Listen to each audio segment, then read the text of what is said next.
11-мартка караган түнү Кыргыз-Тажик чек арасында дагы ок атышуу болду. Кочкордо дипломуна байланыштуу суракта жүргөн мугалим суицидке барды. Казакстан Украинага тонналап гуманитардык жардам жөнөттү. Согуштун айынан Украина 100 миллиард доллар чыгым тартты. Путин орус аскерлерине чет өлкөлүктөрдө кошулуп Украинага каршы согушуусуна жол ачты. Арыбаңыз көрөрман. Алдыда дүйнөдөгү жана Кыргызстандагы жаңылыктар менен тааныштырам. Аты жөнүм Фатима Аданова. Жаңылыктар ишенимдүү булактан алынаарын биз өз пикирибизди кошпой турганыбызды эскертип кетейин. 11-мартка караган түнү Кыргыз-Тажик чек арачыларынын ортосунда 20 мүнөткө созулган ок атышуу кайталанды. Бул тууралуу чек ара кызматы билдирди. Маалыматка ылайык, окуя Баткен районунун Экиташ аймагындагы Баткен-Исфана автожолунда болгон. Кыргыз тарап тажик аскерлери кыргыз жарандарынын машиналарына таш ыргытканын айтты. Тажик тарап ташты аскерлер эмес, белгисиз бирөөлөр ыргытканын, учурда аларды издөө жүрүп жатканын айтып берди. Эки тараптын чек ара өкүлдөрү Экиташ чергесинде жолукту. Эске салсак, 10-мартта дагы чек арада жаңжал болуп, тажик тараптан бир аскер өлүп, дагы бирөө жараат алганы кабарланган. Бул окуя боюнча эки тараптын чек арачылары сүйлөшүп, иликтөө жүргүзүүнү макулдашкан болчу. Кочкордо дипломуна байланыштуу суракка чакырылып жүргөн мектеп мугалими өз жанын кыйды. Нарындын милициясынын маалыматына караганда окуя 9-мартта болгон. Азаттык жазган маалыматка ылайык, райондук прокуратура бир ай мурда Акчы айылындагы мугалимдердин дипломун текшерген. Ошондон кийин мугалимдердин диплому жасалма экенин билдиришкен. 5 күн мурда мугалим өз арызы менен жумуштан бошотулган. Бирок анын кесиптештери бул окуяга директор менен болгон чыгыры себеп болушу мүмкүн дешүүдө. Ал эми мектептин директору окуяга эч тиешеси жок экенин билдирген. Украинанын Кыргызстандагы элчиси Валерий Жавтенко Бишкекте экен. Эмне себептен калып калганын маалымат жыйынында билдирди. Дипломатиялык механизмдер чечим кабыл алуу үчүн көп убакытты талап кылат. Бирок алар өзгөрүшү мүмкүн. Анткени өлкөнүн позициясы өзгөрүп атат. Кыргызстандын позициясы рааттуу болуп баратат, деди элчи. Белгилей кетсек, 1-мартта Украина Кыргызстандагы элчисин кеңешүүгө чакырып алган. Президенти Зеленский буга Кыргызстандын Орусиянын Украинадагы агрессиясын актаганы себеп болгонун билдирген. Ал эми президент Садыр Жапаров 9-мартта парламентте Кыргызстан Орусия менен Украинанын ортосундагы чыңалууда калыс позицияны карманаарын билдирген. Кыргыз сомун туруктуу кармоо үчүн Улуттук банк 10-мартта валюта базарына дагы 59 миллион 30 миң доллар чыгарды. Анын 40 миллионго жакыны накталай сатылганын аталган мекемеден кабарлады.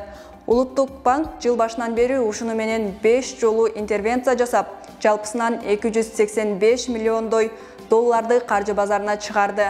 Орус-Украин согушунун таасиринен рубльдин, андан соң кыргыз сомунун куну түшүп атат. Улуттук банк 11-мартка карата доллардын курсун 103 сом деп бекитти. Бүгүнкү күндө коммерциялык банктарда жана жеке менчик акча алмаштыруучу жайларда 1 доллар 107 сомдон сатылууда. 11-мартта Казак өлкөсү 40 тонна гуманитардык жардамды Украинага жөнөттү.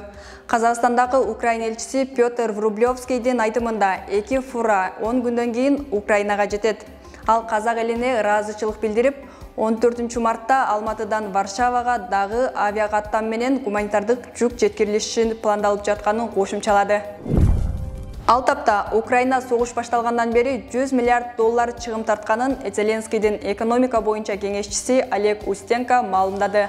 Ал 10-мартта эл аралык онлайн конференцияга катышып, өлкөдөгү бизнестин жарымы согуштан улам жабыркаганын, калгандары толук кандуу иштебегенин айтып, Орусияга көбүрөөк финансылык санкция салууга чакырган. Ал арада Украинанын Улуттук банкы орусиялык мир төлөм карталарын тейлөбөөгө чакырды. Кайрылуу Кыргызстандын, Армениянын, Казакстандын, Тажикстандын, Вьетнамдын улуттук банктарына жөнөтүлгөн. Улуттук банк Орусиянын каржы секторуна каршы бардык мүмкүн болгон санкцияларды мобилизациялоого умтулат, деген Украинанын Улуттук банкынын төрагасы. Орусиянын президенти Владимир Путин чет өлкөлүк жарандарга Украина аскерлерине каршы күрөшүүгө уруксат берүүнү колдоду. Путин бул тууралуу Орусиянын коопсуздук кеңешинин 11-марттагы жыйынында билдирди. Если вы видите, что есть люди, которые хотят на добровольной основе. Эгер акча үчүн эмес, ыктыярдуу түрдө келип, Донбасста жашаган элге жардам берүүнү каалаган адамдарды көрсөңүздөр, анда аларга шарт түзүп, уруш аймактарына жөнөтүүгө жардам берүү керек деген ал. Перебраться в зону боевых действий. Ага чейин Орусиянын коргоо министри Сергей Шойгу жакынкы чыгышта 16 миңден ашуун ыктыярчылар Орусия үчүн Украинага каршы күрөшүүгө даяр экенин айткан. Орусия Евразия экономикалык биримдигине кирген өлкөлөргө 31 августка чейин дан өсүмдүктөрүн жана кумшекерди экспорттоого тыюу салды. Бул тууралуу Орусиянын экономикалык өндүрүү министри билдирди. Орусия Украинаны басып киргенден кийин АКШ жана Европа өлкөлөрү Орусияга каршы катаал санкцияларды киргизип жатат. Макдональдс Орусиядагы ишин 14 марттан тарта токтотот. Бул тууралуу компаниянын маалымат кызматы билдирди. Маалыматка ылайык, Орусиядагы Макдональдста 62 миңден ашык адам, ал эми жеткирүү тармагында дагы 100 миңге жакын адам иштейт. Иш убактылуу токтогону менен компания аларга айлык акыларды, ошондой эле ижара акысын төлөп турат. Макдональдс айлык чыгашасын $5 миллион деп белгиледи. Украинадагы абалга байланыштуу Disney Орусиядагы ишин токтотот. Google Cloud Орусиядан жаңы кардарларды каттоону токтотту. Биз мындан ары Орусияда Google Cloud'тун жаңы колдонуучуларын каттабайбыз. Окуялардын өнүгүшүн тыкыр көзөмөлдөп турабыз деп билдирген. Ал эми Беларуста кызмат кадимки режимде иштейт. Буга чейин Google Орусияда интернет жарнамаларды сатууну токтоткон болчу. Бириккен Улуттар Уюму Орусия Украинаны басып киргенден бери Украинадан 2,5 миллионго жакын киши өлкөнү таштоого мажбур болгонун билдирди. Алардын басымдуу бөлүгү коңшу Польша аймагына кирүүдө. Украина менен Орусия дагы деле тынчтык келишимине жетише элек.